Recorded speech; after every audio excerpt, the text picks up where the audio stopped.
Welcome to the He's Got Issues DC Comics Edition number 113.2. I'm John Cooney here to preview new DC Comics being released March 26, 2014, beginning alphabetically with Adventures of Superman number 11. After learning about the last son of Krypton, a troubled alien travels from a distant galaxy to meet Superman and to confess the horrible secret that he was Krypton's Green Lantern. Next we have All-Star Western number 29. Lost in time, Jonah rides through the modern South and into a corrupt town run by a ruthless family whose roots go back to the Civil War. Their name, Turnbull. Hex is about to learn a painful lesson in family history. We've also got Aquaman number 29. It's all-out action as Aquaman feels the wrath of Atlas as he makes his first appearance in the New 52, and the environmental havoc seen in the pages of Swamp Thing may put Arthur on a collision course with a certain avatar of the Green. Next we have Batman The Dark Knight number 29, final issue. The savagery of Man-Bat reaches a horrifying peak in this final issue of the series. We've also got Beware the Batman. In a story told entirely from the first person, Alfred Pennyworth searches for Batman, who's in the midst of a fight for his life. Can Alfred get there in time?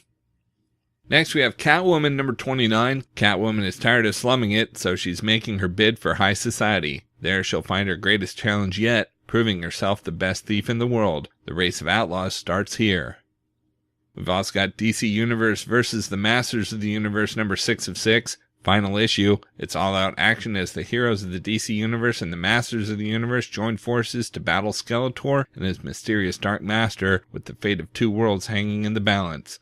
But what will prove to be more important to Skeletor? His desire to destroy He-Man and his allies, or his distaste for taking orders from anyone?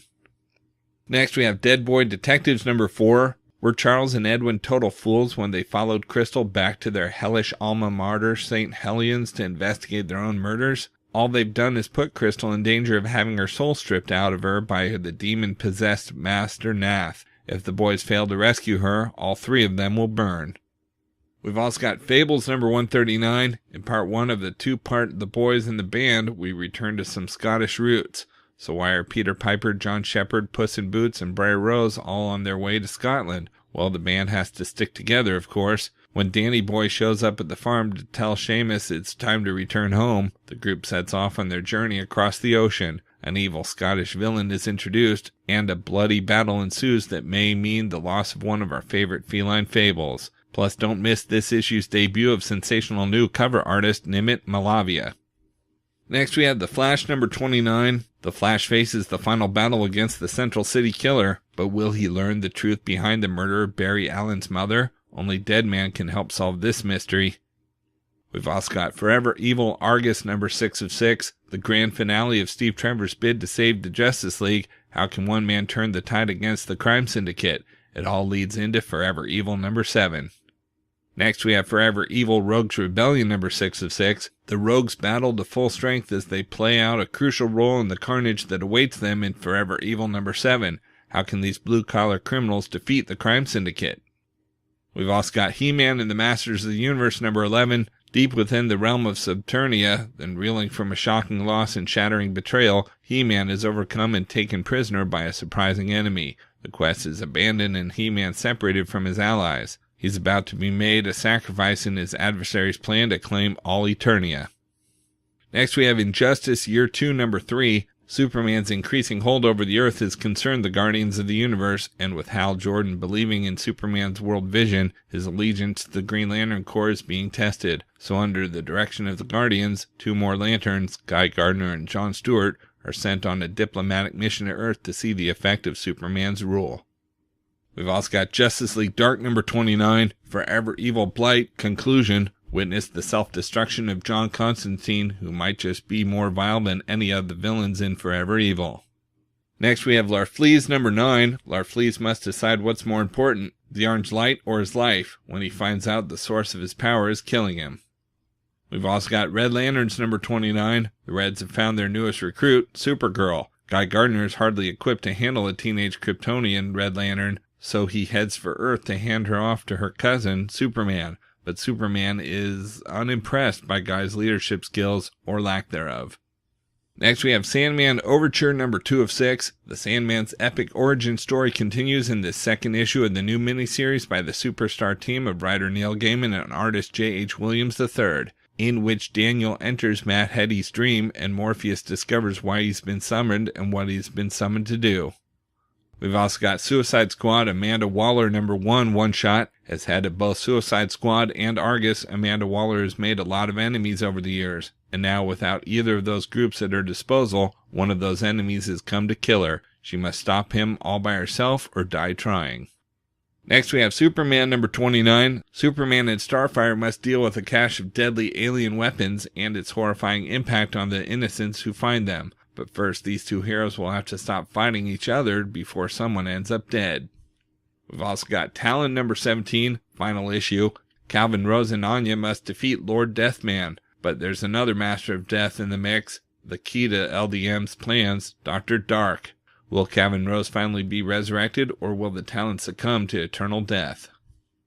Next we have Teen Titans number 29. With their adventure through time to the trial of Kid Flash at a close, the Teen Titans make one last harrowing discovery before returning to present-day New York City. Can they survive with what they've learned for the future of themselves and the team? We've also got The Wake number 7 of 10. 200 years in the future, things are not looking good for the human race, but a mysterious call from the deep could change everything. The epic flooded future of The Wake continues here. And we've got World's Finest number 21. The First Contact crossover with Batman Superman reaches its conclusion as Kaizen Gamora unleashes a plot to depower Power Girl and unlock the secrets of Superman of Earth 2. Out in trades this week, we've got American Vampire Volume 5 trade paperback. Skinner Sweet, Pearl and Company returned to Hollywood in the 50s during the Red Scare. In a time when America was on the lookout for the next communist threat, was the real danger far more insidious? Plus, retired vampire hunter Felicia Book is called back into action to kill the most powerful vampire of all time, collecting number 28 through 34 of the monthly series, plus the 5-issue miniseries American Vampire Lord of Nightmares. Next we have American Vampire Volume 6 hardcover. You're cordially invited to a party to die for. The new volume collects lost tales starring the new characters and old favorites from American Vampire The Long Road to Hell number 1, starring Travis Kidd, the vampire hunter who likes to bite them back, plus the stories from American Vampire Anthology number 1. We've also got Batwoman Volume 3 World's Finest trade paperback. Batwoman's search for Medusa brings her together with Wonder Woman in these stories from issues number 12 through 17 and 0, but even this team might not be enough to bring down the mythological monster, as Bones, the DEO, Abbott, and the Religion of Crime all descend on Gotham City to take part in the fight. Next we have Batwoman Volume 4, This Blood is Thick hardcover. After taking down Medusa, Batwoman is caught in the crossfire between Batman and the DEO in these stories from issues number 18 through 24. The organization has their sights set on the Dark Knight and could be using Batwoman to capture him. But is Batman the true threat? We've also got Catwoman Volume 3 Under Pressure trade paperback. In these tales from Catwoman number 25 through 37, gang war leads to a kidnapping that affects one of Selina's friends, but when she tries to trace the kidnappers, she ends up finding the Penguin and a ruthless cybernetically enhanced mafia enforcer known as Zeiss. Next we have Showcase Presents Men of War trade paperback. These 1970s war stories star enemy ace and codename Gravedigger, an African-American soldier who goes undercover behind enemy lines, collects Men of War number 1 through 26, the entire series. And we have Superman Earth 1 Volume 2 trade paperback, the highly anticipated sequel to the number 1 New York Times best-selling graphic novel Superman Earth 1 by acclaimed writer J. Michael Straczynski and superstar artist Shane Davis is now available in trade paperback. Young Clark Kent continues his journey towards becoming the world's greatest superhero, but finds dealing with humanity to be a bigger challenge than he ever imagined. From a ruthless dictator to a new love interest who's not Lois Lane, things are never easy for this emerging Man of Steel, and the worst is yet to come in the form of a man-monster with an insatiable appetite, the Parasite. The only thing that might appease his hunger is the last son of Krypton. Okay, so that's it for DC this week, but of course there's still plenty of other books out this week too, so be sure to check out my YouTube channel at he'sgotissues.com to see both the Marvel and Indies videos for this week, as well as my featured video with the usual roundup of all my favorites for the week, with a little more depth and insight than you get here. And if you like these videos, be sure to let me know by leaving a comment and subscribing. You can also follow He's Got Issues on Facebook, Twitter, Pinterest, and Tumblr to see everything I'm reading as I read it. So until next week, I'm John Cooney, and I've got issues.